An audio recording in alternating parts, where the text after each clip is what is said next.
Future Carrie here. You might know me from this video that you're literally watching right now. That one video where I talked shit about Anne Rice literally like a few days after she died. Yes, right after she died. It was not intentional. Or any one of several videos that were for some reason filmed in vertical mode and you skipped because you have self-respect. Today, however, I would like to discuss an issue that is plaguing book lovers of the past, present, and future, and that is Stephen King and the case of the missing editor. A bone-chilling prospect, yes. To clarify, the video that you are currently watching was previously 2 hours long. It was extremely long. And most of that was because of Stephen King's It. Unlike a certain author, however, I have an editor who won't let me publish an unreasonably long piece of work, 3/4 of which is just me ranting. It's me. I'm an editor. Do you think I have money to hire someone? No, I don't. While filming parts of this video though, I became genuinely upset. I don't mean just, exaggerating for fun or like fake upset, like, this was not fun. I was genuinely pissed off. And I didn't find enjoyable when I went back and watched it, and I didn't think that anyone else would really too. Instead of keeping in that hour-long rant that would have ruined everyone's day, including mine, I decided I would add this little amendment on, kind of encompassing all of my feelings about this book. This one. I would really like to highlight some of the issues that I have with it. Be assured they are many, but I will try to keep this little section short so that I don't completely negate the entire reason for filming this. The first thing that I have against this book is the length. Look at that. It's ridiculous. It's 1,090 pages. Not okay. But I'm generally speaking okay with long books. That's not the issue here. The fact is, it's okay if it's long as it's worth reading, as long as there is a reason for it being that long. If there is a setup and a payoff, that's great. That's not the case with this book, though. The second thing that I have wrong with this book, of the many things that I have wrong with it, is the editing, or lack thereof. I'm guessing that when this book came out, it was around the time when The Shining and Pet Sematary and Carrie came out, all of which, were big successes. And my guess is that Stephen King ended up surrounded by a bunch of yes men, because who wants to tell the literary genius no, that he can't keep all of this long ranting diatribe about whatever is going on in the 1950s in his book. It's long, it's repetitive, it's full of unnecessary diatribes that lend nothing to the plot, and honestly, half this book probably could have been left on the cutting room floor. The fourth thing, it's a big one. The bigotry. Hoo boy. Stephen King sure does like his racial slurs, doesn't he? Not just racial slurs, also homophobic slurs and anti-Semitic slurs. Can't remember if he included transphobic slurs in this one. But just all kinds of really terrible things. I feel like this aspect of it and a lot of Stephen King's books in general kind of gets swept under the rug. People don't like it, but they kind of wave it away, chalking up to the fact that it was written in the 80s, like that somehow magically makes it okay, which it doesn't. In one chapter in particular, the only black main character is being pursued by a bully who hurls slur after slur after slur after him, just one after the other. And at one point, there were like 15 slurs back to back with no break. What's the reason for that? What's the excuse? There's none. There's no reason for it. It was excessive, it was unnecessary, and it gave me that Quentin Tarantino-y feeling that maybe Stephen King just likes writing slurs. Because one of the things that you learn as a writer is how to substitute certain phrases. Expletive is a word. You can say that someone was spewing expletives. You can be non-specific. You don't have to use the word or the words repeatedly all throughout. It's unnecessary. It's egregious. It's just no. There's no reason for it. And this is I'm not even getting into the just rampant sexism and fat phobia and transphobia and homophobia and just every phobia that there is present in this book. And like, especially the sexism, like a lot of things are pointed out as being, you know, terrible, which, you know, great. It's still not okay that, you know, you're using this stuff, but at least you're acknowledging it's wrong. The sexism is just like melted into the characters, basically. It is part of the male characters in particular, the way that they look at and talk about women. The fourth and last thing that really bothered me is the fact that it has good bones. It really does have the potential to be a good story, which you can see in the movies. You know, they had to dig through the muck that is this book and pull out the good aspects of it and turn it into a narrative, because this in itself is not a coherent narrative. The plot is completely buried in tangents and bigotry and subplots that should have been left on the cutting room floor. He really did himself an injustice by keeping as much as he did, or not actually seeking out someone who would give him valid criticism regarding his work. The TLDR version of this is, go watch the movies instead. Like, they're not perfect. They have issues with them as well, but at least they go by quicker. I hope that succinctly summarized my thoughts to some extent. I know there was still some slight ranting, which wasn't my intention, but hopefully it was less than before and it gives you a decent idea of what my issues are with this book. Now, I'm gonna let you get back to the video that you were trying to watch and got interrupted by someone who wanted to rant and rave. Hello book lovers, my name is Carrie, this is Spine Zone Spoilers, and also the beginning of my November vlog. I made a list of 15 books using my trusty pumpkin and my local library, and we're going to see how this goes. Those are the books that I'm going to try to focus on reading for the month of November. The big one that I'm going to be focusing on, and will get its own vlog entirely dependent of this one, is House of Leaves by Mark Z. Danielewski. Hello, future Carrie again. I didn't want anyone to get their hopes up, but it looks like I'm probably not going to be able to read House of Leaves in the month of November. There's been a lot of stuff going on. As you can probably tell by how late this is coming out, I assume this is probably going to be a late release. But yes, it looks like the second half of November it's probably not going to be a great time for reading for me. So yeah, I'm so sorry. That was my original plan, to just read House of Leaves and devote an entire video for it, but that looks like it's not going to happen. My apologies. The other books that I have on my list for November are Deadwater by C.A. Fletcher, It by Stephen King, very begrudgingly. That's 1,090 pages, if you weren't aware. Jawbone by Monica Ueda, Nettle and Bone by T. Kingfisher, Neverwhere by Neil Gaiman, Stalking Jack the Ripper by Carrie Maniscalco, The House Across the Lake by Riley Sager, Nothing But Blackened Teeth by Cassandra Khaw, Ballet of Shadows by Rudy Ruiz, Gallant by V. Schwab, If It Bleeds by Stephen King. Yes, I know that's 2, but whenever I tried to put back It, my husband chided me basically and was like, if you don't read it now, you're never going to read it, and he's totally right. My Heart is a Chainsaw by Stephen Graham Jones, The Hole by Ha Young Pyong, and The Weight of Blood by Tiffany D. Jackson, which is my first Tiffany D. Jackson book, and I'm excited for it. I'm about to start the 44-hour audiobook of It, you know, and play some Animal Crossing, because I have been so stressed for the last I don't know how many days and hours, so I'm just gonna chill. I've kind of been neglecting my island, I'm not gonna lie. I say chill, I don't know how much one can actually chill while reading or listening to the audiobook for It, but I'm going to try. These homophobes know a lot of homophobic slurs. What do you have to say? Famous. Uh-huh, that's what you said. But I don't know what you mean.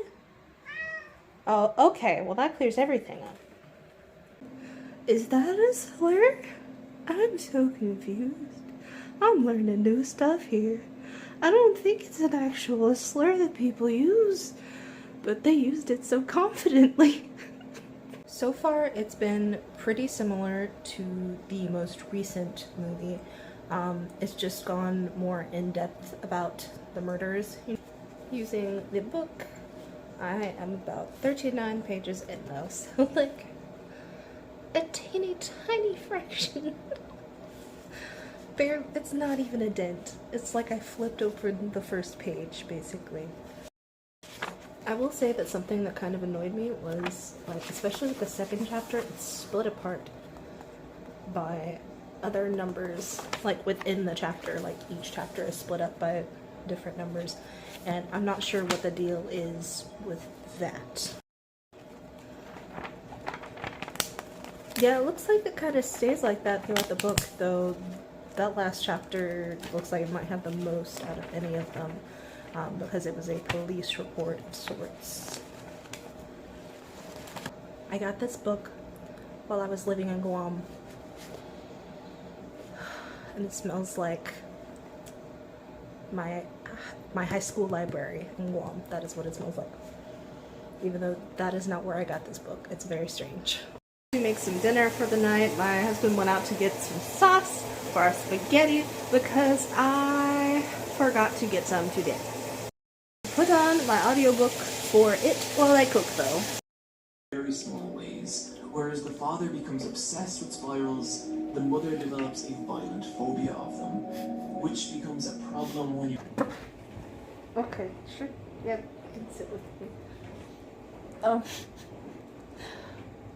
I've been able to listen to like a chapter or so of it, not a lot. The person that I was going to have coffee with canceled. Well, didn't cancel, rescheduled.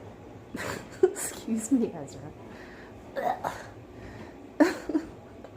Rescheduled for tomorrow. So I'm going to listen to my audiobook and do some homework. Oh, thank you so much. Whenever Ezra allows me to, at least. Which I don't know if that's going to be any time soon. I am 376 pages into it. Over a third of the way done.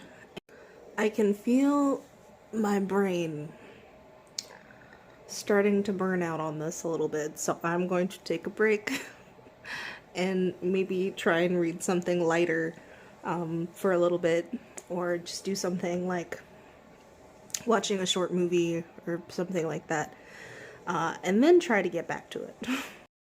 I also got 4 assignments done and half of about 2 of them done, which is more than I thought I would, honestly. So my original intention was to run this particular vlog from basically the end of October to the end of November.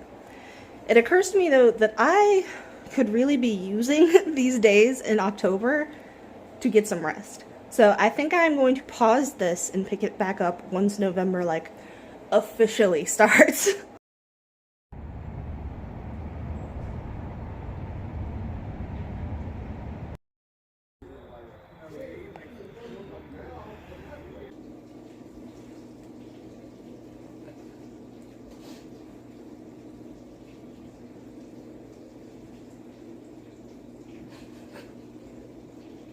Fenris, what you doing, bud?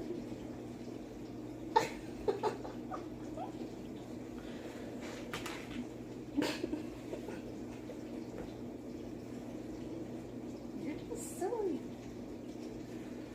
Hi.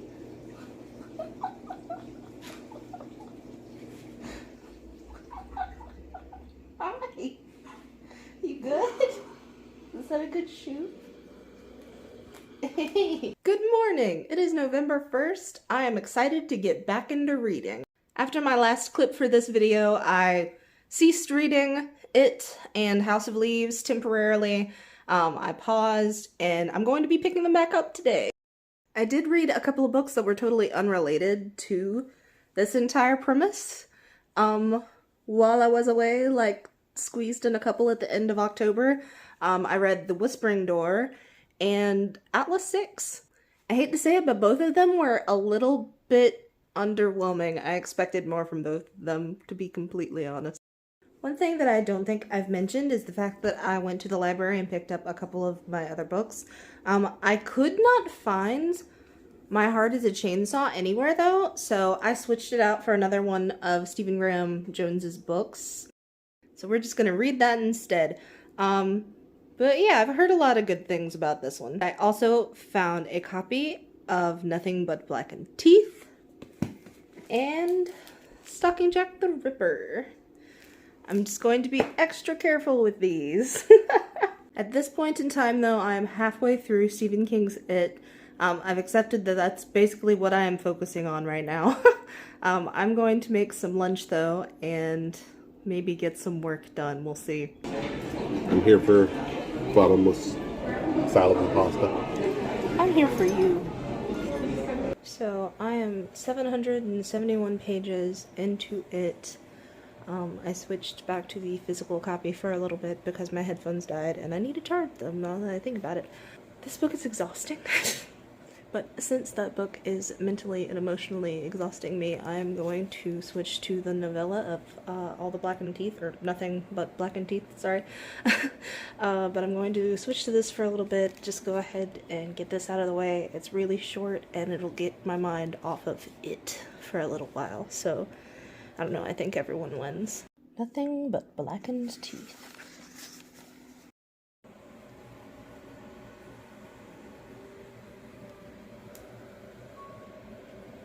Okay, so I am about 4 chapters in, I think. Yeah, I'm halfway through Nothing But Blackened Teeth. And it's interesting so far. It's very heavy on metaphors and similes, but I'm okay with that. And, like, it's wordy, but not in a terrible way. I mean, how wordy can you be when it's, like, a novella? It feels very, like, I don't know, like, teenage horror, like, slasher movie mixed with a haunted house setting so far, if I'm honest, but not in a bad way. Like, you see how short it is, read the description, knew what I was getting into, but it's interesting so far. I'll keep you updated though. I finished Nothing But Blackened Teeth. It should have been, like, at least 200 pages longer, if not 3.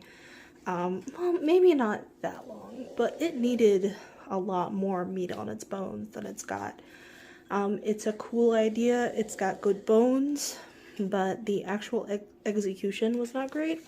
I gave it a 2.5 out of 5, which is sad, because it's such a cool idea, and I liked so many elements of it, but it's not complete. You know, it's not a complete story.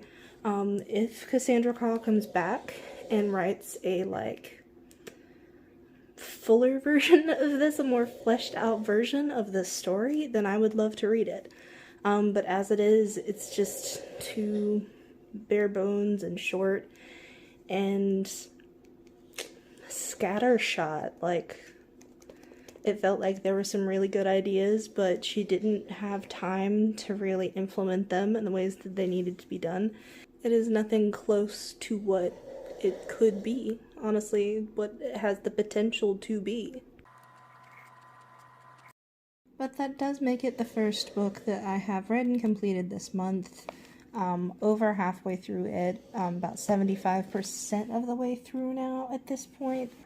I have a physical copy of Stalking Jack the Ripper and Dead Water, though, so one of those will probably be my next read after I finish it, but we'll see. I realized that I never filled this in, so I guess I'm gonna do that now.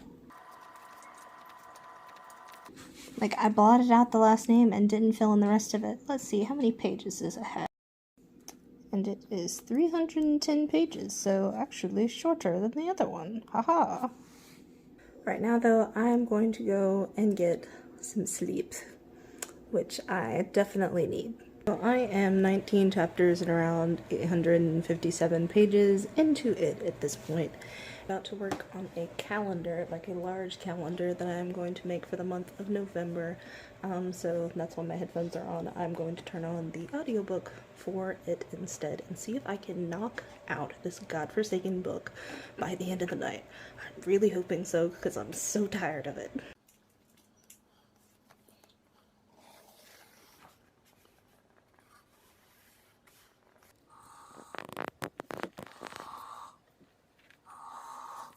Well, I'm done, so that's something to celebrate. I will give it 2 stars, 1 for the turtle, and 2 because it contributed to the movies. That's it.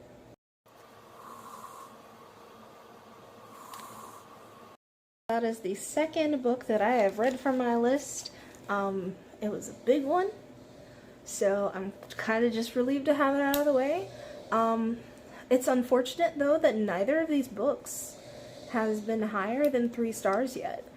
And it's funny because one needs what the other has. Like, Nothing But Blackened Teeth was too short and it needed more meat. And it had good bones, but it didn't build on it. It didn't have any meat. And then It was just like burgeoning. It had way, way, way too much material. It needed to be trimmed way down. Way, way down. I'm not positive what I want to start next, but I'm going to take a short break and, I don't know, maybe either read a short story, play some Animal Crossing, watch, like, a YouTube video, something to clear my head for a little bit, just, like, do a quick rinse off.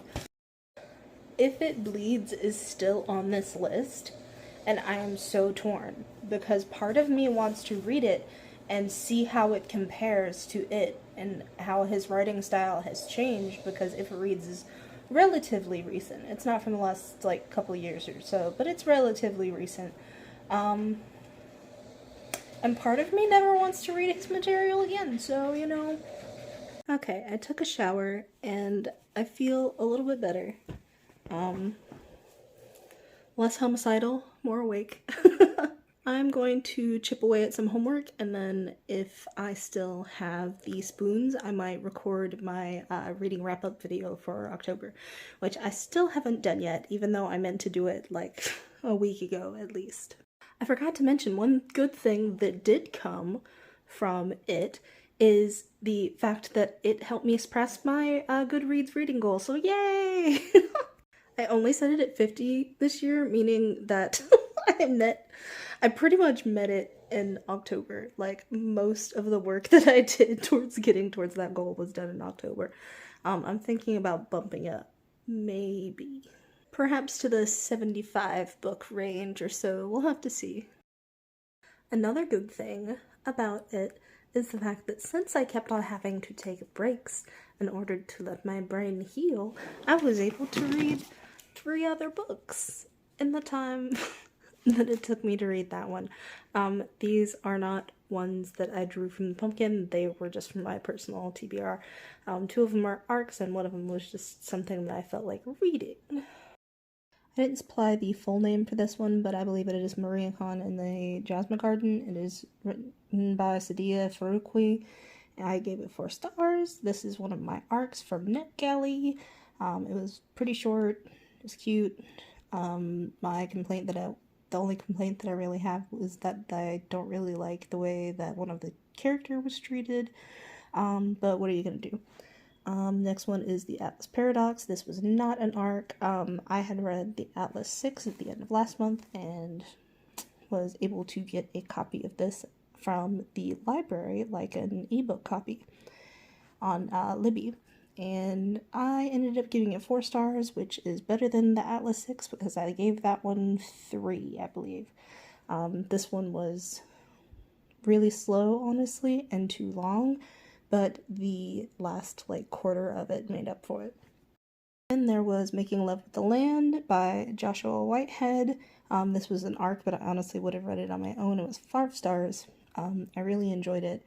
Joshua Whitehead is a First Nations individual from Canada and is also two-spirited. And this is basically just a series of essays that they wrote concerning their life and, you know, their thoughts on the world, and I quite enjoyed it. I'm torn between whether I want to read Jawbone by Monica Ueda next, or An Ellen Bone by T. Kingfisher. I know that I would like to read one of those next, though. I am doing some homework for developmental psychology and have books in Lala on in the background just because. What are you doing? So I just dropped off my husband at work, partially so I could rant to him about it. And keep in mind, this is the man who wanted me to read it and was pushing me to read it and saying that, you know, if I didn't read it now, I was never going to, until I finally was just like, okay, yeah, you're right. I thought that this was one of his favorite books, and I was dreading telling him how much I hated it. No, he hates it too. He just thinks it's a rite of passage to read, Stephen King's worst book, basically, and to have to suffer through it. Oh my god. Okay, so quick update. I started reading the ebook for Nettle and Bone. It's really interesting so far because it's T. Kingfisher.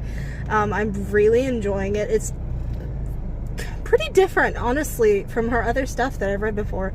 But I also started listening to the audiobook for Gallant while I am driving. So, yeah. And that is also interesting, though I've read less of it at this point.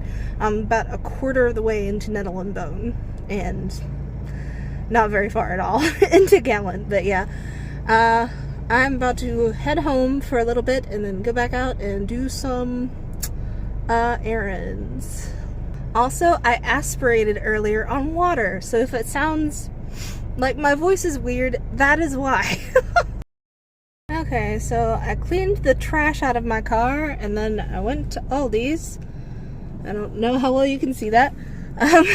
About to head back to the apartment and load everything up and maybe do some homework if I'm awake enough. We'll see.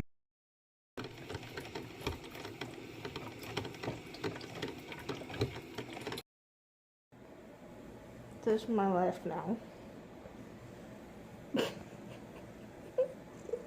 So I'm sitting in front of my husband's school waiting for him to get out from work, right? And I'm listening to the audiobook for Nettle and Bone because it makes more sense to do that than having the ebook, so that I can actually listen to the audiobook while I drive too. I'm not gonna say who it is, but this book just killed my two favorite characters. And I'm not okay with this. And it's almost the end, so I'm pretty sure they're gonna stay dead. I hope they don't stay dead. Okay, so maybe one of them isn't dead because they're talking about saving him. I thought it was pretty clear that he had died, though.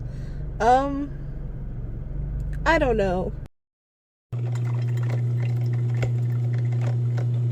Good morning. It is October 4th. I am very tired today. Cannot wake up. But it's gonna be okay. So I have some homework that I need to get done today. Due tonight, need to get done today. But first, I am going to have some coffee and try to wake up. I read Nettle and Bone. I loved it so much. New favorite T. Kingfisher book, honestly. I think that it's probably still going to end up in the 4.5 star range, though, because there were some things that it could have done better still.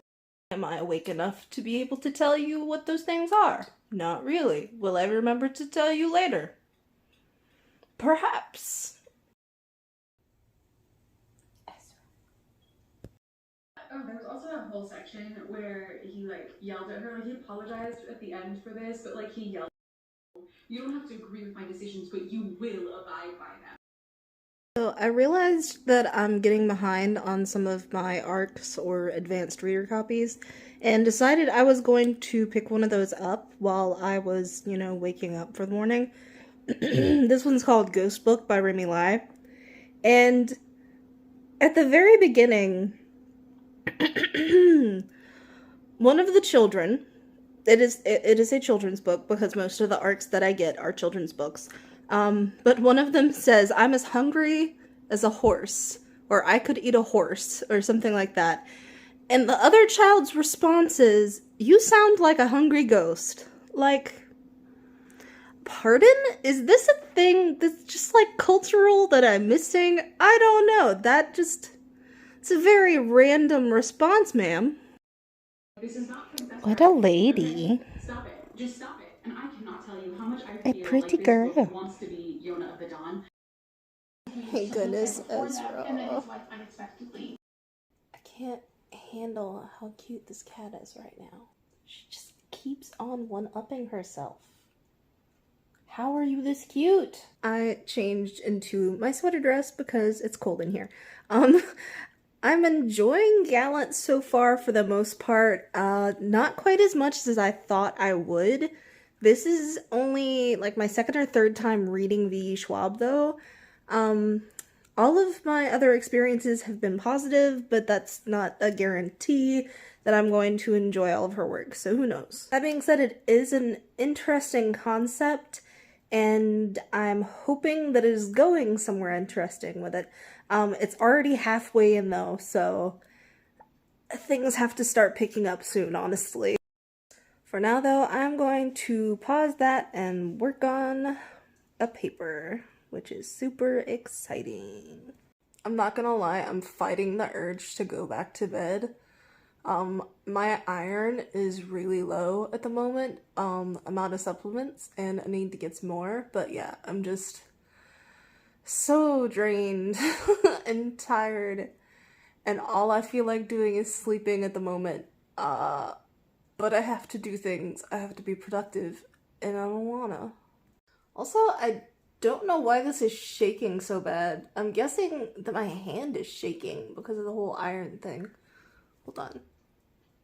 That's not any better. It's still shaking. I don't know what's going on. I'm making some abuelita. Also got some hot cocoa cookies and ginger snaps. Expectations to live up to with great. With back pay in 1994. Can't handle this cat. Cocoa and just chocolate in general are pretty assertive flavors, so that's why I decided to go with the marshmallow filling inside this cake. However, when I sliced into and took a bite of this cake, it was hygroscopic, but there's an upper limit to how much sugar can dissolve in water. Why are you sitting like that?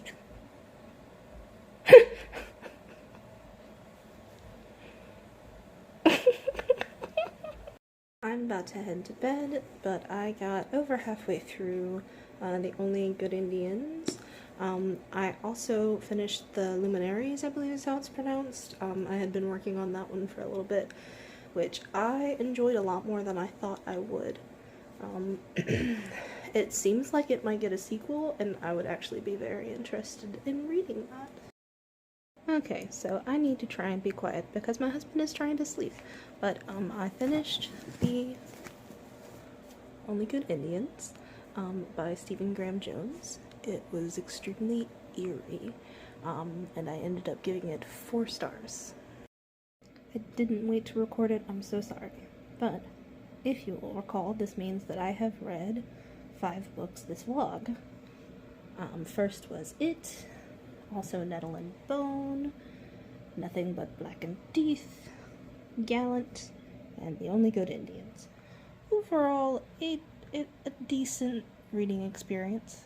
Looking back, I still agree with my scores. It is definitely still my least favorite of the ones that I read, and Nettle and Bone is still my favorite thus far. That being said, my goal was to read 5 books per vlog in November, so that means I'm about to wrap this one up, I guess. Thank you so much for watching. I appreciate it more than you know. I hope that you are staying safe and having a good fall. It's November now, so we don't get as many of the fun things from October, but there's still a lot of fun stuff. You know, there's still fall leaves and, you know, family gatherings and stuff like that, which can be fun for a lot of people. And then there's found family. Either way, I hope that you enjoy this month, whether it's with your family, your found family, your friends, your pets, your polycule, whatever you have going on. feel free to like and share and subscribe, that's up to you.